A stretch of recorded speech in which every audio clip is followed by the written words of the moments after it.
Alors, on est présentement chez Moose, dans un local qui ressemble à un laboratoire, parce qu'ici, ils se font beaucoup de déodorants. Ça part d'où, l'idée de Moose?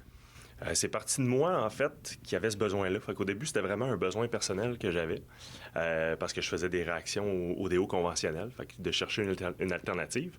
Puis, je me suis heurté au fait qu'il n'y avait pas beaucoup de choix. Puis, ben, quand tu penses à efficacité, puis à naturel, ben, des fois, les gens ont cette petite crainte-là ou cette mauvaise pensée-là qu'un produit naturel est moins efficace que les déos sur le marché. Fait que j'ai commencé à me dire, hey, ce serait pas pire de développer ce produit-là.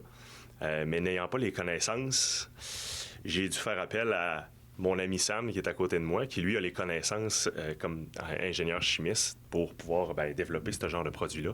Fait qu'il m'a amené son expertise. Fait que c'est comme ça que finalement on s'est associés puis qu'on a commencé à faire des déos ensemble. Et toi, t'es chimiste, tu reçois un appel, là, j'ai le goût de faire du déodorant. C'est quoi ta réaction? Non.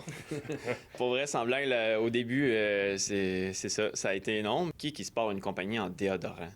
Donc, ça a été vraiment ça, le dire, OK, il y a vraiment de quoi à faire. On va pousser les recherches, puis tant qu'à faire un déo, on va en faire un efficace. Parce que tout le monde en met du déodorant. En même temps, c'est très compétitif comme niche. Il y a des marques qui sont archi connues. Oui, c'est pas nécessairement dans le naturel. Mais comment on fait pour se démarquer puis essayer d'aller chercher une niche intéressante? On essaie de faire parler de nous. On a un branding qui est super beau. Mais là où on se démarque beaucoup, c'est au niveau du produit puis de ce qu'on va utiliser comme ingrédient à l'intérieur. Et quels ingrédients on va utiliser justement pour que ça fonctionne? Imaginons qu'on y va avec des ingrédients que le corps il est habitué de voir, donc des ingrédients d'origine naturelle. Puis à ça, on va ajouter des probiotiques.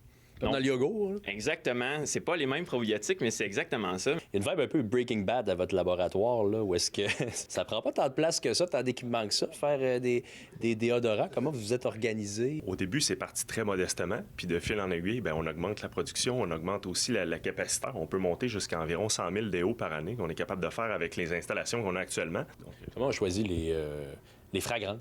Nous, on travaille avec des huiles essentielles. Donc, c'est toutes des odeurs qui sont naturelles. Ça a été du essai-erreur, de voir qu'est-ce qu'on aime sur le marché, qu'est-ce qu'on aime moins.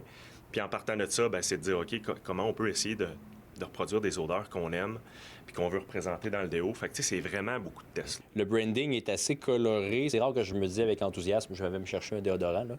C'est tout ça l'objectif un peu de Moose? C'est exactement ça, en fait. C'est qu'on se distingue sur les tablettes. Là. C'est vraiment le but. Mais on veut s'éloigner du classique qu'on voit, là, très, très, très épuré, d'avoir c'est un peu ce qu'on avait avant, puis avec la commercialisation puis le lancement, c'est là qu'on amène le dynamisme de Moose. Là. Est-ce que, justement, sur les tablettes, vous êtes présent un peu partout? C'est le début de la commercialisation. On en est où, à peu près? On commence à être de plus d'endroits à travers la province. On se retrouve aussi sur le commerce en ligne, bien entendu, sur notre site Internet, sur Amazon aussi, c'est disponible. Combien d'aisselles vous voulez couvrir d'ici 10 ans? On a des objectifs de plusieurs millions d'aisselles à couvrir. Puis encore une fois, on veut pas juste couvrir les aisselles du Québec, on veut couvrir les aisselles du Canada. Puis après ça, qui sait? Merci, messieurs. Merci beaucoup. Merci.